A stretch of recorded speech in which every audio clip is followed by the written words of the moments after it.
The camera was still running. M'Shen, a Callidus Temple assassin of the Officio Assassinorum, carried a vid-recorder built into a vambrace. It was running when she walked through the gate of the fortress Curze had built on Tsagualsa, a structure constructed from still-living human bodies in the outermost reaches of the Eastern Fringe.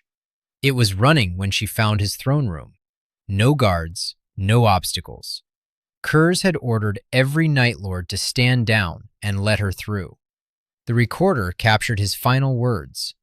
He told her he'd known of her since her craft entered the Eastern Fringes. He told her why he hadn't ordered her killed. And then he closed with the line that has followed his name ever since. Death is nothing compared to vindication. Then she leaped.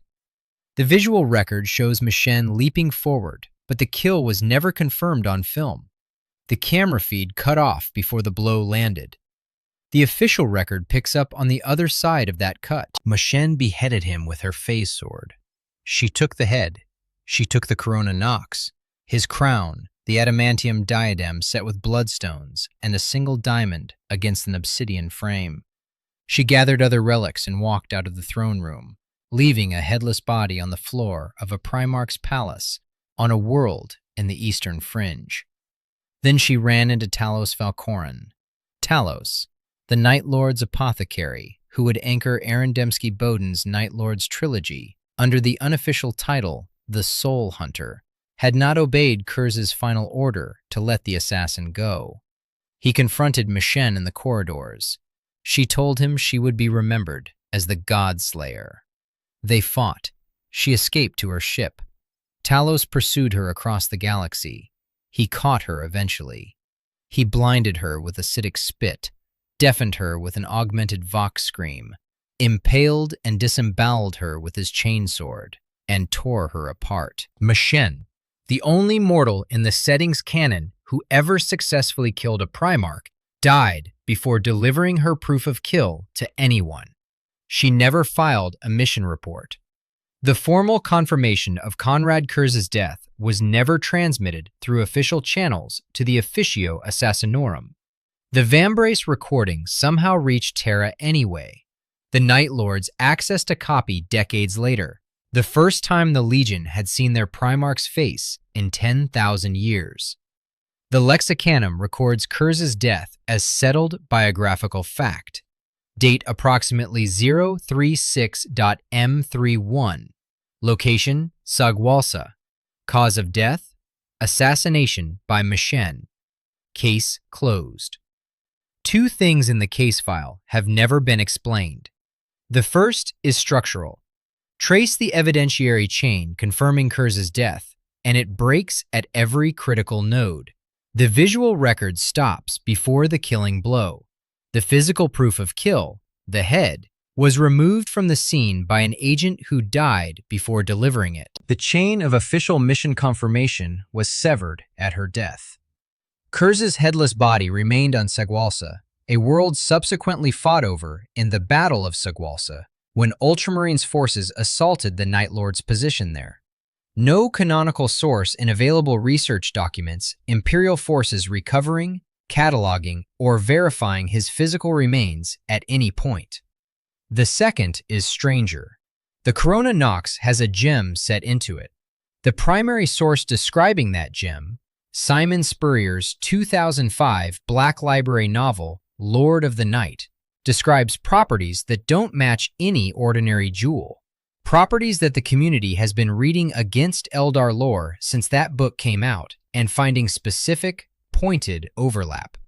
And in a comment reply that was noted but never followed up on camera, the observation surfaced directly. The crown appears to contain a soul stone. That detail has never had a proper case file built around it, until now. Before we open the exhibits, 60 seconds on Konrad Curze, because the soulstone argument only makes sense if you know what he was carrying when M'Shen walked in. He was the Primarch of the 8th Legion, the Night Lords. His gestation capsule crashed through Nostromos's planetary crust when chaos scattered him from Terra, burrowing down through the adamantium strata toward the liquid core. Nobody raised him. He raised himself in the underhive of Nostramo Quintus, a city on a world orbiting a dying star, locked in perpetual darkness, run by criminal hierarchies in the absence of any functioning law. He fed on vermin, then the dead. He absorbed language and knowledge from the corpses around him, and from his earliest memory, the visions came. Accurate, specific, relentless. The future playing out in front of him on a loop he couldn't stop. He solved Nostramo the only way he understood: systematic terror. Bodies of criminals appeared mutilated in the streets. Officials were hung from high windows. Body parts blocked storm drains. Within a year, the crime rate of Nostramo Quintus fell to near zero. He called it justice. His people called it something darker, and prayed it wouldn't find their doors. The emperor arrived and found a world pacified through atrocity, and a Primarch who had been running his own version of the Imperium's compliance campaigns since childhood. Curze submitted. From the Codex Hydra, his philosophy in one line: it's better by far to be an object of fear than of respect, for one is a truth of the soul, and the other an illusion of the mind. He took command of the Night Lords, waged the Great Crusade through atrocity and then the heresy on Horus's side. He tortured Vulcan. He campaigned across the Eastern Fringe. He was captured on Macragge and lost his lightning claws. He retreated to Tsagualsa when the heresy ended. He knew what was coming. He had always known. He ordered the guards to stand aside, and he waited. Magnus the Red had once given him an orb specifically designed to help focus his precognitive visions. Curze's orb, documented in the Codex Supplement, Traitor Legions. Curze never used it. It fell to his sons, who still employ it.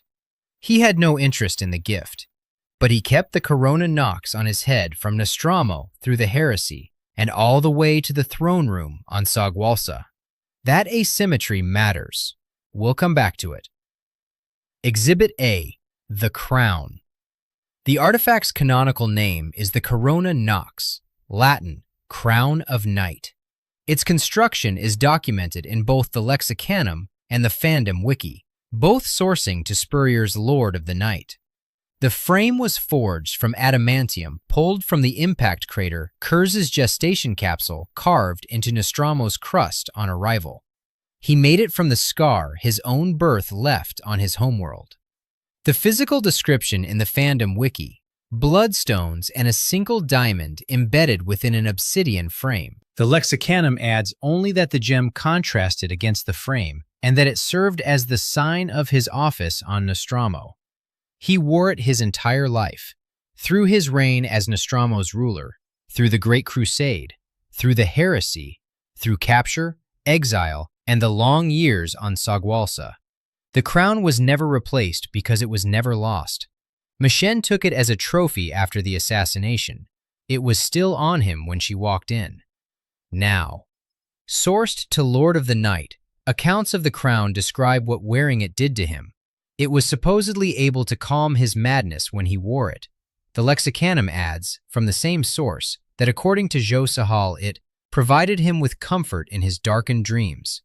Spurrier's description of the gem when Sahal holds the crown after the assassination is cited in community discussions.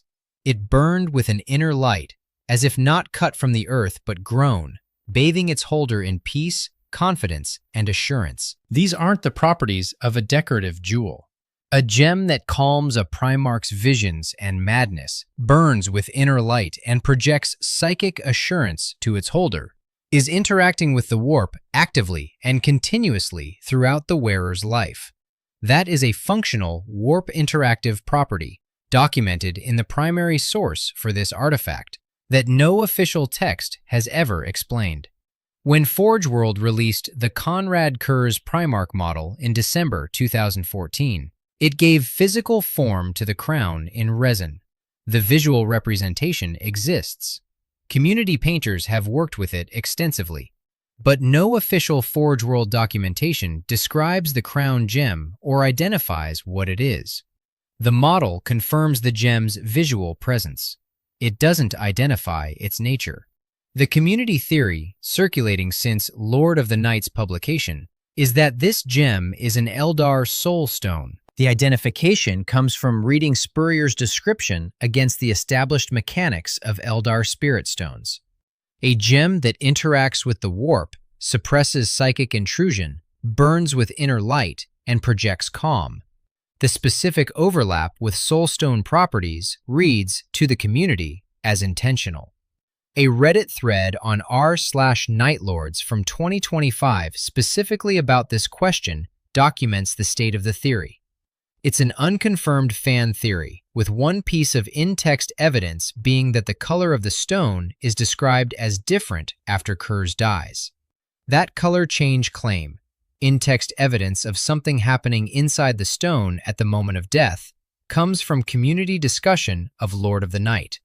No passage reproduction was available to confirm the exact wording. It may be real.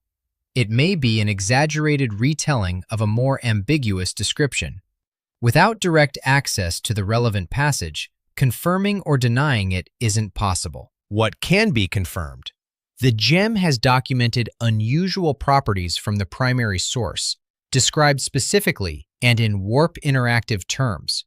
Those properties haven't been explained by any official text. Returning to the asymmetry noted earlier, Magnus gave Curze a tool for managing his visions. Curze rejected it entirely and let it fall to his sons, yet he wore the corona every single day of his life, across the entire arc of his existence.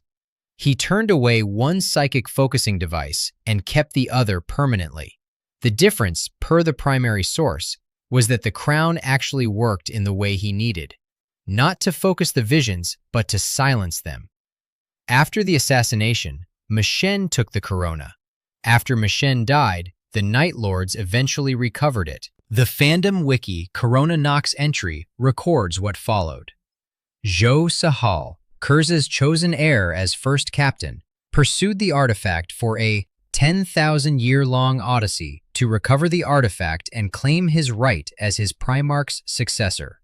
He had to contend with multiple competing factions, the Eldari, the Imperium, and his own Night Lords rivals, all of whom wanted it.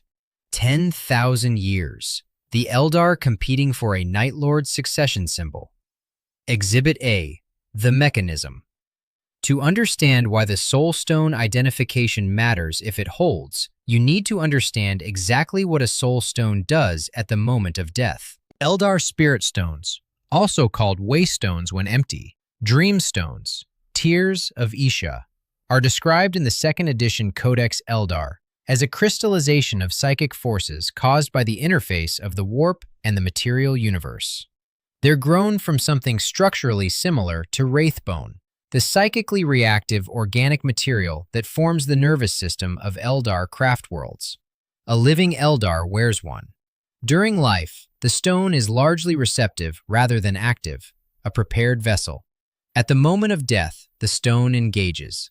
It captures the psychic imprint of the wearer, personality, identity, memories, the full architecture of who that being was, and holds it in dormant preservation, shielded from the warp. The specific threat being intercepted is Slaanesh, the chaos god whose creation was caused partly by the psychic resonance of the Eldar race, and who treats Eldar souls as a birthright. Without a spirit stone, an Eldar's soul enters the warp at death and is consumed. The stone catches it before it gets there. The state inside the stone isn't permanent oblivion. The Warhammer 40,000 fandom wiki Spirit Stone entry documents what happens next. Once the stone is implanted, the individual Eldari soul it contains can travel freely through the psychically reactive wraithbone, mingling with other Eldari souls. The proper destination for a stone carrying a preserved soul is a Craftworld's infinity circuit, the wraithbone nervous system of the ship, which functions in the lore as something closer to an afterlife than a tomb. Souls inside the circuit achieve active awareness. They communicate. They persist. And the process is reversible. Eldar extract spirit stones from long-dead heroes and install them in Wraithguard and Wraithlord constructs, where the preserved consciousness wakes up and pilots the body. The soul that went into the stone comes back out, functional, aware, capable of directed action. The chain runs. Death triggers stone activation to imprint captured, to dormancy, to transfer to circuit, to restored consciousness, to potential deployment in a construct. At the moment of death, the stone does one thing. It catches what the warp would otherwise claim. Now apply that to a Primarch. Primarchs have abnormally powerful warp presences. This is established across multiple Horus Heresy sources and isn't community inference. Lore describes their souls shining so brightly in the immaterium that demonic entities are drawn to them the way moths are drawn to flame. They were engineered by the Emperor as spiritually resonant beings, part physical weapon and part warp-active phenomenon. The psychic mass involved in a Primarch's death is described, in community discussion drawing from the heresy texts, as visibly distinct from standard deaths, a spectacular release that registers differently in the warp than an ordinary soul departing. What happened to specific Primarch souls in confirmed canon? The Emperor obliterated Horus's soul at the moment of the killing blow on the vengeful spirit, an act of deliberate destruction requiring the Emperor's full remaining power, exchanging his own capacity for survival to ensure Horus's soul was permanently annihilated and couldn't regenerate. Sanguinius persists in the psychic field of the Golden Throne across 10,000 years of Blood Angels invocations in battle. Primarch souls don't dissolve at death. They go somewhere. They retain coherent identity. What happened to Curze's soul? No canonical source answers this. The default community assumption is dispersal or warp predation, since Curze never formally pledged himself to a specific Chaos patron who might anchor his soul afterward. That assumption may be correct. It isn't confirmed in any available canonical text. The inference the case file is drawing, stated precisely, a gem with documented warp interactive properties is set in the crown worn by a being with an abnormally large psychic presence, present on his body at the moment of his death. A device whose canonical function is to intercept psychic imprints at death resembles, in its described properties, the object the gem appears to be. The lore has never explained the gem's properties. That isn't proof. It's a gap in the official record where an explanation should exist and doesn't. The strongest counterargument to this reading was laid out in December 2024 by user @InquisitorAngel on Threads in a detailed multi-post thread that represents the most organized skeptic position currently in the community. It deserves full acknowledgement and honest engagement. The mechanics objection. Soul stones don't project calm or suppress visions during the wearer's life. Their documented function is post-mortem. They activate at death, not before. The calming properties attributed to the Corona Knox in Lord of the Night are therefore inconsistent with what a soul stone actually does. The post from the thread is direct. Soul stones don't inherently radiate emotional calm. They're repositories for Eldar souls post-mortem, safeguarding them from Slanesh. If the stone's function is documented only at death, the live calming effect is evidence for something other than a soul stone, not evidence for one. The capability objection. Binding a soul stone to a specific soul requires specialized Eldar warpcraft that Curze never demonstrated. His only documented warp talent was precognition. From the thread, Primarchs are powerful, but Curze never showcased any specialized warp talents beyond his foresight, let alone the intricate knowledge required to forge or bind a soul stone. The Eldar themselves would be extraordinarily unlikely to assist him in such a process. There is no established Eldar presence on Nostromo, and no connection between Curze and any craft world. The character objection. Curze's entire narrative arc culminates in accepting death as vindication. A soul preservation scheme contradicts the philosophy he spent his life building. The man who said, "Death is nothing compared to vindication," wouldn't then engineer an escape from that death. The material objection. The crown is built from Nostromon materials. At Inquisitor Engel's conclusion from the thread, the gem's unique properties fit more with an exotic Nostramon jewel or unknown Xenos artifact than with the delicately crafted Eldar technology.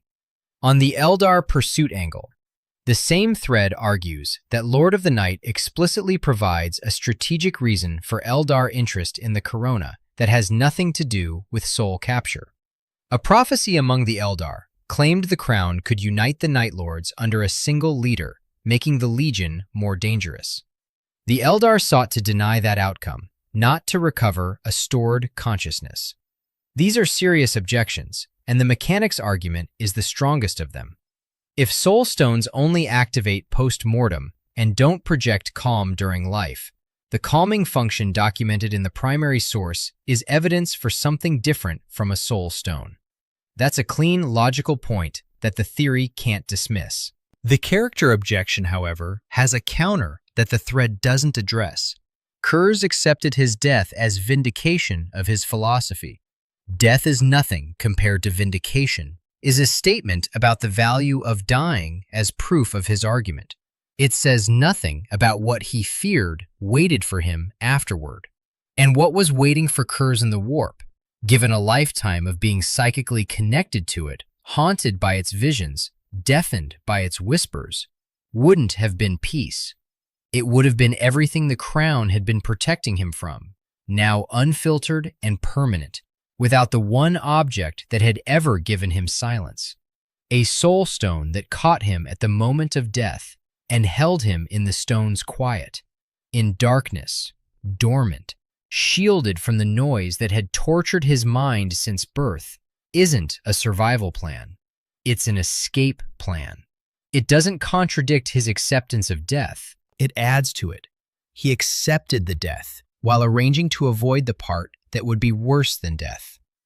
The warp, forever, without the crown on his head. That reading doesn't confirm the soulstone theory. It makes the theory coherent in a way the character objection assumes it isn't. Exhibit B, where the chain breaks. The assassination's textual record is distributed across several sources, and the exact attribution isn't entirely clean. Index Astartes II established the historical baseline. Aaron Dembski-Bowden's Soul Hunter, the first Night Lords trilogy novel, cited in both the Lexicanum and Fandom Wiki M'Shen entries as a primary source, depicts the immediate aftermath. Talos confronting M'Shen, the Legion's reaction. The full scene appears to span both texts. Haley's novel covering Curze awaiting the assassin, ADB's novel covering what the Night Lords did afterward. What the available sources confirm: Tsagualsa, approximately 036.M31. Curze in his throne room, alone. M'Shen having walked through the fortress without encountering a single guard. Curze had cleared the path, his last words recorded. M'Shen leaping forward with her phase sword, the camera feed going dark before the blow lands. After the cut, M'Shen exits with the head, the corona Knox, and additional relics. She encounters Talos Valkoran. She announces herself as Godslayer. They fight briefly. She escapes to her ship. Talos pursues her across the galaxy. He catches her, blinds her with acidic spit, deafens her with an augmented scream, impales her, tears her apart. M'Shen does not report back. The vambrace recording reaches Terra through a pathway the text doesn't explain.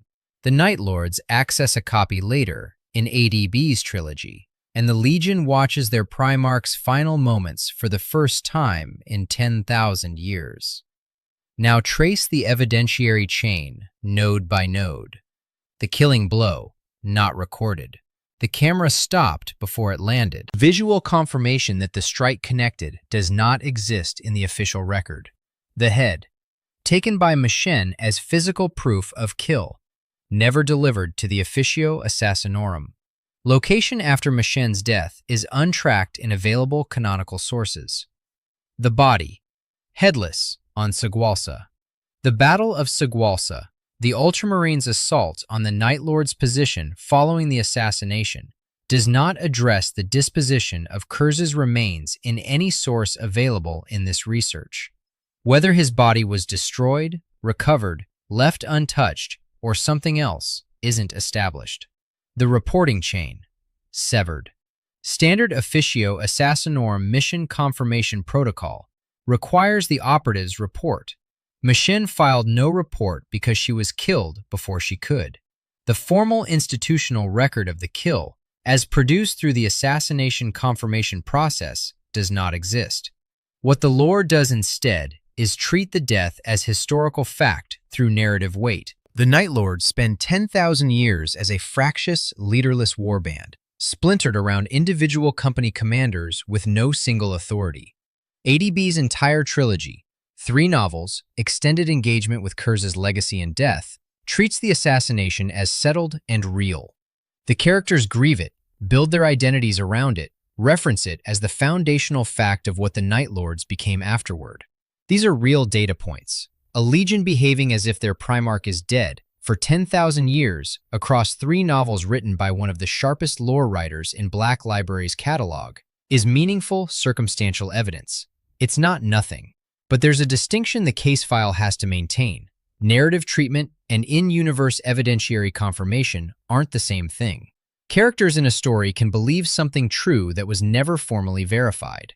The Night Lords believing Curze is dead tells us what the Night Lords believe. It doesn't fill the gaps in the chain of custody. It doesn't tell us whether the Imperial archives contain a confirmed kill record beyond the eventually recovered footage from a dead assassin. The official record says Curze died on Tsagualsa at approximately 036.M31. The evidentiary chain that would allow an Imperial official to confirm that death, physical remains, mission report, documented chain of custody, is broken at every node. The lore moves past this because the lore treats the outcome as settled. The case file notes that settling an outcome isn't the same as closing it. Exhibit C, the architecture. You already know the trefoil. This is a callback.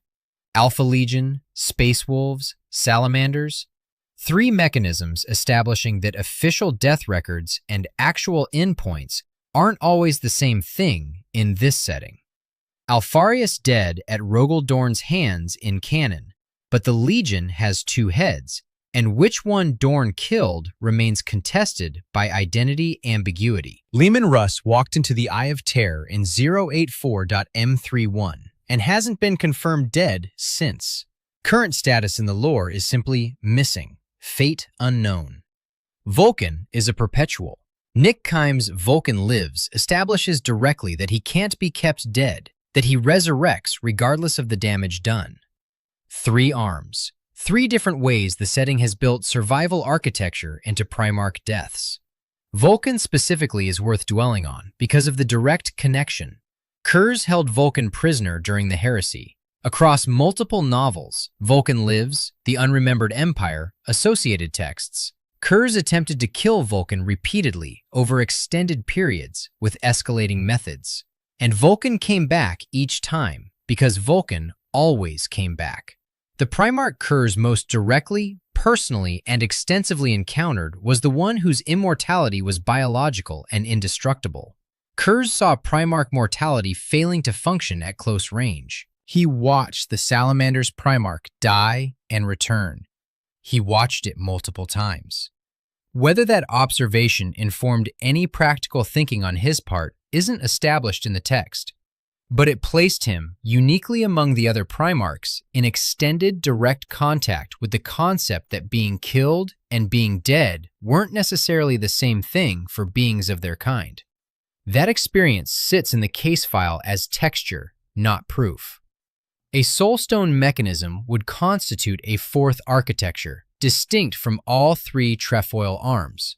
Not identity ambiguity, not voluntary exile, not biological regeneration. Technological consciousness capture at the moment of death. The psychic imprint removed from the killing blow and held dormant in an artifact that remained in Night Lord's possession. The 4 mechanisms together would cover the full range of how the setting has allowed Primarchs to persist, through identity, through choice, through biology, or through technology. If the theory holds, the chain would read, "Death triggers stone activation on Tsagualsa to Curze's psychic imprint captured to dormancy inside the Corona Knox, to currently in Jo Sahal's possession somewhere in M41, the artifact that the Eldar pursued for 10,000 years and that Sahal pursued for the same duration is carrying in its gem whatever remains of the Night Haunter's consciousness, a Primarch's consciousness, in the possession of his own legion's surviving command structure, on the crown that is formally the symbol of Night Lord's succession, with an Eldar faction that spent 10 millennia trying to acquire it, for reasons the text provides one answer to, but the lore has room to complicate.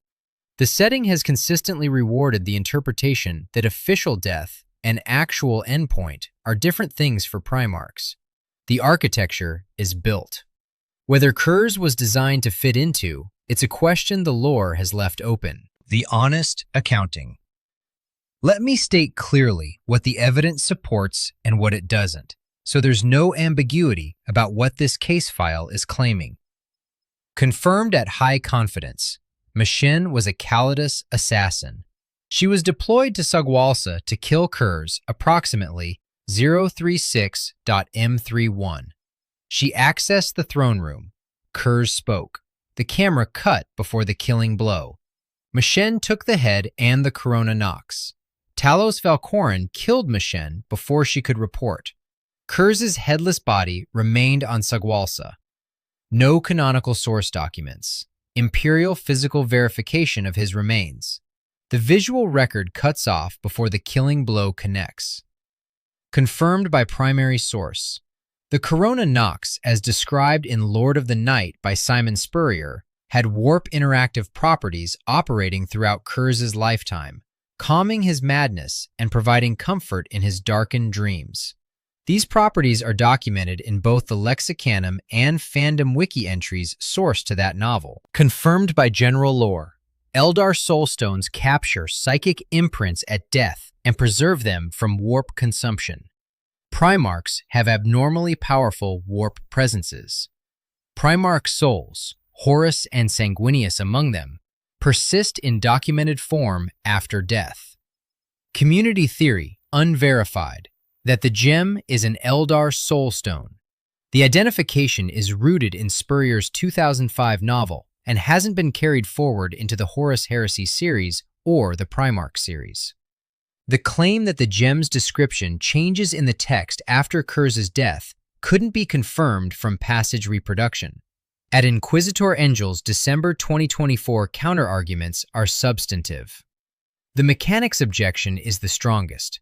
If soulstones don't function during life, the live calming effect isn't evidence for the soulstone theory.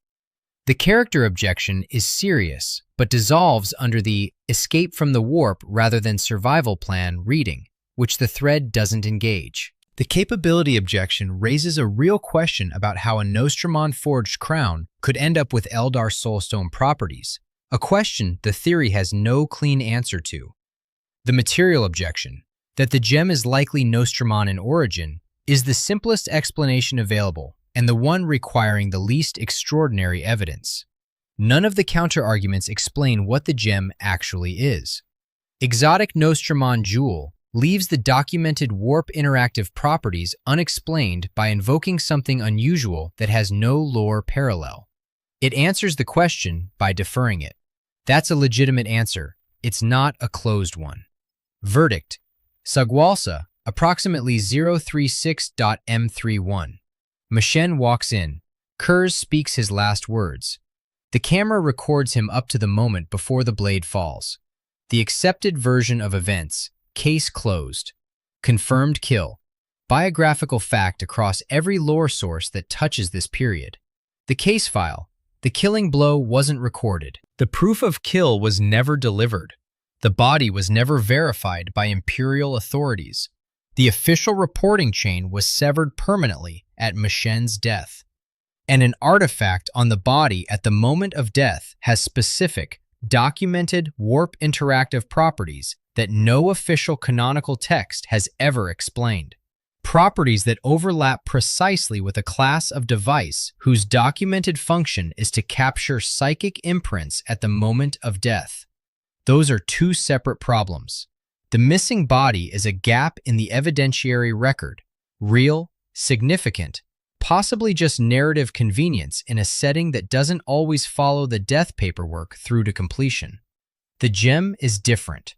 The gem has documented properties attributed to it in the primary source by name and function, and those properties sit in the text unexplained. Spurrier wrote them in deliberately. What produces them has never been addressed in the decades of lore that followed. Curze accepted death as vindication. His visions had shown him everything: the dark futures, the choices, the long road to Tsagualsa. He knew. He prepared. He dismissed the guards and waited. What his vision showed him about what came after the moment the camera stopped recording, whether they showed him anything at all, isn't something any lore text addresses. The film cuts out before the blade lands. The crown still has its gem. The gem still burns with inner light, according to the primary source. And whatever that light is, Nostramon mineral, Xenos artifact, something that overlaps too precisely with Eldar soulstone mechanics to be purely accidental, nobody has asked what it did on the night M'Shen's camera stopped recording. Two exhibits that should have kept this case open from the start: an artifact with properties no official source accounts for, and a body no official source confirms. Curze's death is treated as settled history. Both of those facts are still sitting in the file, unexplained. The case remains open. Subscribe for more stories like this.